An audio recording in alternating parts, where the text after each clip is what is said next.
A narcotics officer fired and under investigation. The police chief in Greenville taking swift action. How he says she betrayed our trust. 3 cops shot in Havelock. 911 tapes detail what happened in the moments after the gunfire. You'll hear them.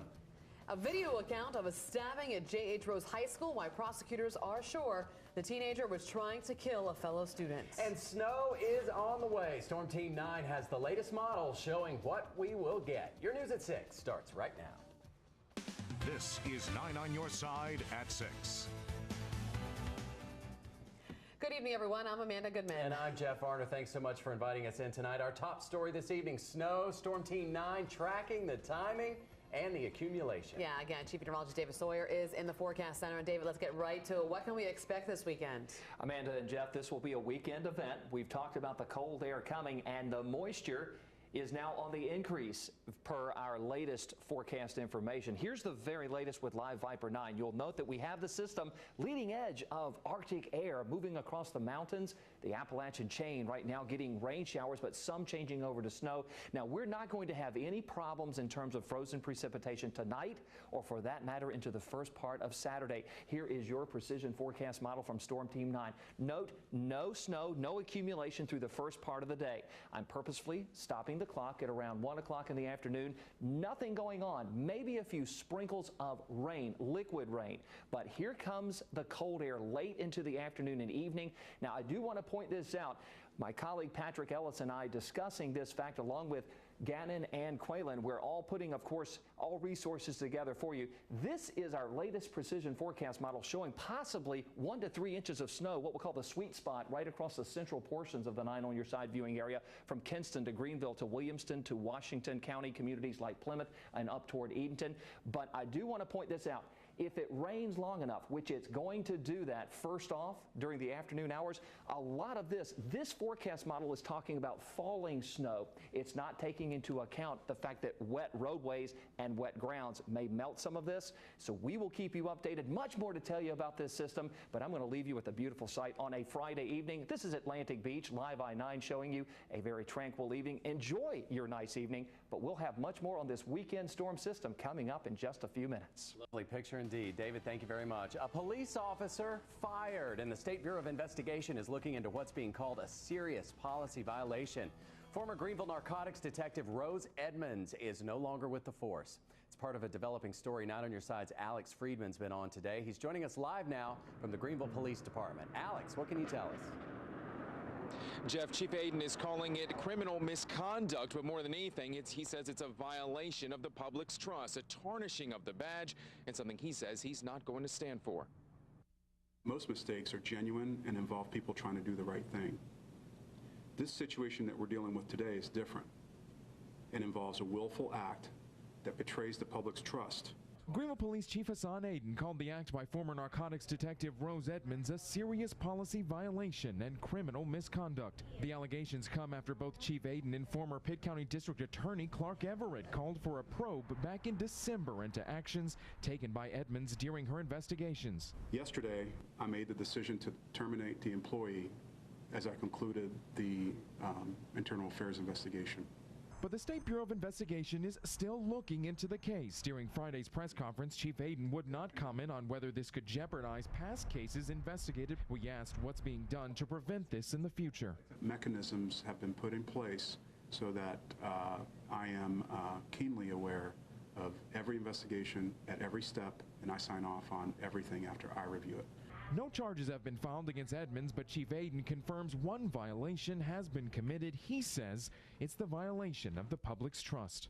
We are accountable, and we will take whatever steps necessary to maintain that public trust. If we don't have that public trust, we're finished.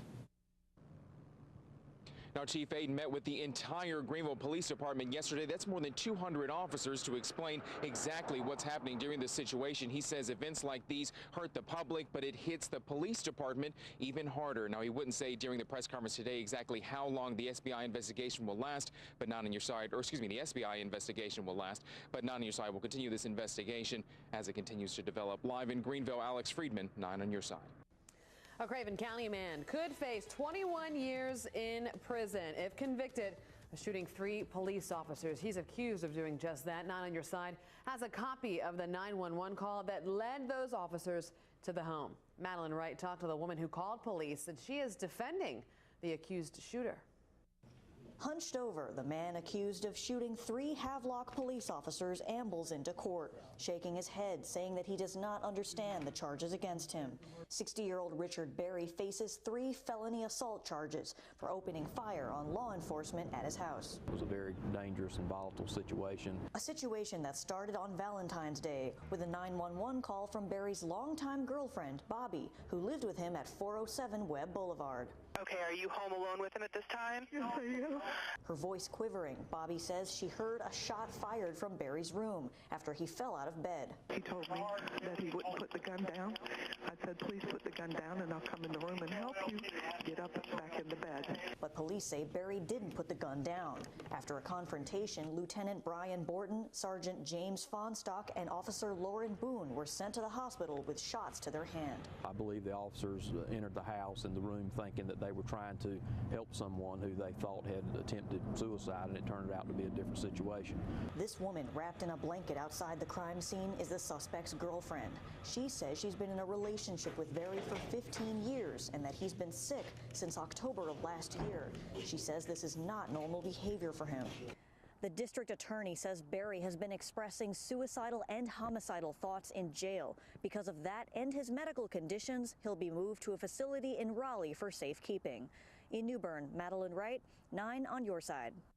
The district attorney says Berry was convicted of a marijuana misdemeanor back in 1981, but he does not have a violent history.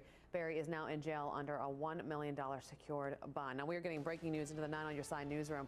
There is a wreck in Greenville on Portertown Road. Our Jonathan Rodriguez is on scene right now. Now, the scanner chatter that we are getting into the newsroom, there's a possible ejection. Again, an accident in Greenville on Portertown Road. We, of course, will bring you more details as soon as they come into the newsroom. A Marine will go to trial on charges he murdered his wife. An Onslow County grand jury indicted 26-year-old Juan Hernandez. Deputies say he shot and killed his 20-year-old wife, Candace. It happened at their Richland home back in July 2011. Camp Lejeune officials say Hernandez deserted the Marine Corps around the time of her death. Deputies believe money and drugs motivated him to pull the trigger.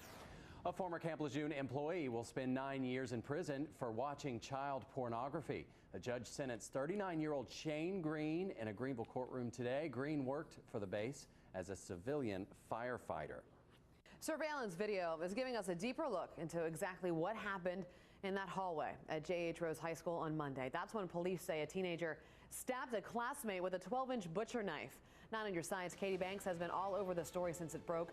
She joins us now live from the newsroom. And Katie, there is surveillance video of this stabbing. So the big question I have for you is, have you seen it? No, Amanda, I haven't seen it yet, and that's because Pitt County District Attorney Kimberly Robb says it's evidence in this case right now, but she did show it yesterday to the judge and the defense attorneys, and today we talked on the phone, and she described in detail everything that video shows. As he entered the courtroom Thursday, 17-year-old Jonathan Spell blew a kiss at his family, then settled in for his bond hearing. The teenager is charged with attempted first-degree murder, and now we're learning more about what happened in the halls of J.H. Rose High School. He came out of the cafeteria and basically ran up behind another student and stabbed him in the neck. The other student was Daquan Daniels, a 15-year-old who is doing okay now. Police say the two got into a fight a few days earlier and think Spell's attack was in retaliation. In court, Pitt County District Attorney Kimberly Robb showed the judge and defense attorneys surveillance video of the stabbing. This 9-inch blade is 3 inches shorter than the one police say Spell used to stab Daniels. The DA says surveillance video shows him with the knife hidden beneath his jacket, roaming the hallways looking for his target, and then once he spots him stopping at a doorway, putting on a black glove, and in one swift movement stabs Daniels in the neck. Robb says cameras caught Spell throwing the knife away in a school trash can where police later found it. But at his first court appearance Wednesday, Spell told the judge. But Robb thinks otherwise. She says using a 12-inch blade, Spell could have easily severed Daniels' spinal cord or worse, killed him. At that hearing, the judge lowered his bond from $500,000 to $175,000 if he goes under house arrest. But at last check this afternoon, he was still in the jail. He is supposed to go before a grand jury on February 25th. In the newsroom, Katie Banks, 9 on your side. Katie, thank you very much. Next week, Governor Pat McCrory will deliver the State of the State address. The governor is scheduled to speak at 7 o'clock Monday night at the State House of Representatives in Raleigh. There are many issues we expect the governor to address, and we will have a speech preview for you on Monday. The governor is facing a big health care reform decision right now. A bill is in the works that would keep North Carolina from participating in parts of Obamacare, and that has an advocacy group, several of them actually, fuming. They delivered petitions today with 10,000 signatures asking the governor to veto that bill. The bill prevents the state from expanding Medicaid to more low-income people next year and leave the health insurance exchanges to the federal government, not the state. Republican lawmakers crafted it, and the governor says he supports it, though he is concerned about parts of it. The House made the changes he requested. The Senate is expected to pass the bill as early as next week. A major air show in the East is grounded due to impending budget cuts. The Wings Over Wayne air show set for May at Seymour Johnson Air Force Base canceled. Base officials say it was an extremely difficult decision, but they're trying to take a proactive approach to minimize the budget cut impacts. No dates for future air shows at the base are scheduled for right now. Military budget cuts are threatening all of the East, including Craven County. The Department of Defense is considering cuts that would stop aircraft maintenance at Cherry Point's Fleet Readiness Center East. It would force workers to take furloughs for the second half of this year. Advocates for civilian workers at FRC say if the cuts could be announced when the new federal budget is approved later this month.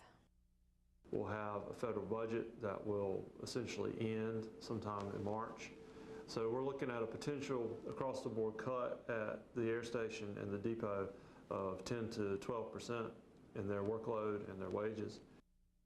The cuts would take $81 million from Cherry Point and the FRC East and save the federal government $5 million. And I do believe coming into the newsroom right now, we have pictures from that accident and we have more information. Yeah, the breaking news that we just brought you a little while ago. Update on that. This is at Portertown Road, East 10th Street. If we've got the pictures here, this is an actual photograph of that.